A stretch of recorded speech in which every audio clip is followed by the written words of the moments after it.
I'm Harrison Keeley. Here's what you need to know today.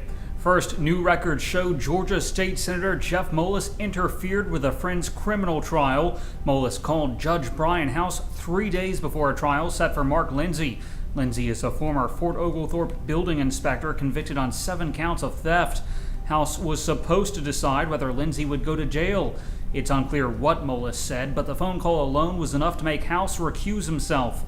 The case ended up being delayed for more than a year. Lindsay was eventually sentenced to 10 years in state prison. A Monteagle man was found dead in his home Tuesday. The body of 65-year-old Kenneth Tate was found by a family member. Police say Tate lived alone. His body has been taken to Nashville for an autopsy. The Tennessee Bureau of Investigation calls it a homicide. More private student housing is planned near UTC's campus. A development group aims to build a 5-story, 68-bed complex at Vine and Houston Streets. Construction on the $5 million project is set to begin this summer. It should be complete by next spring. Today is the last day to vote in the Best Town Ever contest. Chattanooga is up against Port Angeles, Washington, and things have gotten heated in the final round.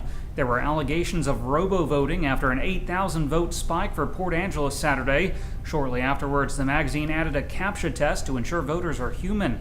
The town with the most votes at midnight will prevail. You can cast your vote at outsideonline.com.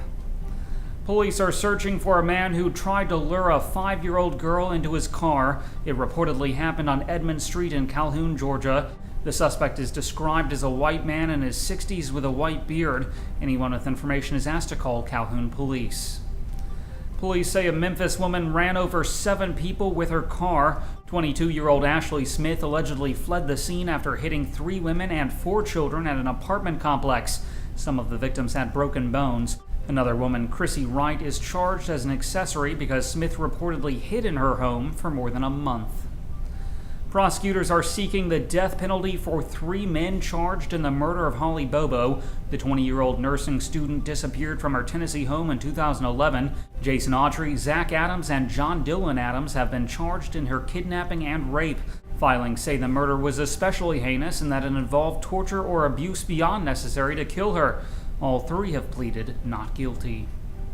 A DeKalb County, Alabama constable has been arrested. The sheriff's office says 42-year-old Neely Pack refused to be evicted from his home.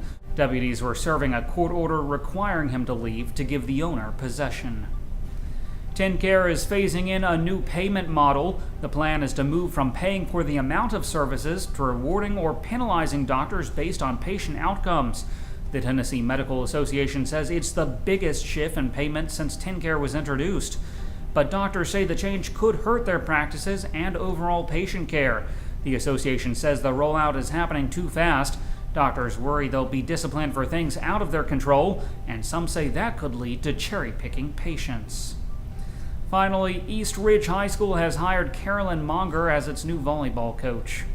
Turning to weather, today will be cloudy with a high near 82 degrees. Tonight's low will be around 65. That's it for today's news. Thanks for being with us. You can find more on these stories and breaking news all day long at timesfreepress.com.